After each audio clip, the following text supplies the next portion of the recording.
Ito po yung nakarang typhoon Sagwan. Hindi siya masyadong malakas.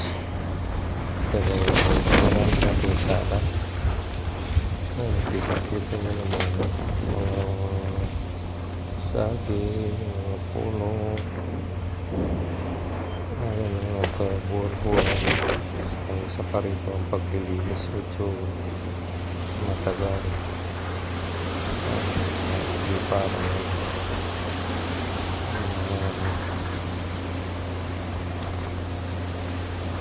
gamit.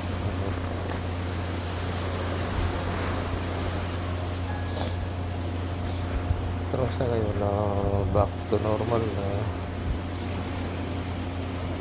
nag-recover pa yung mga tanim kasi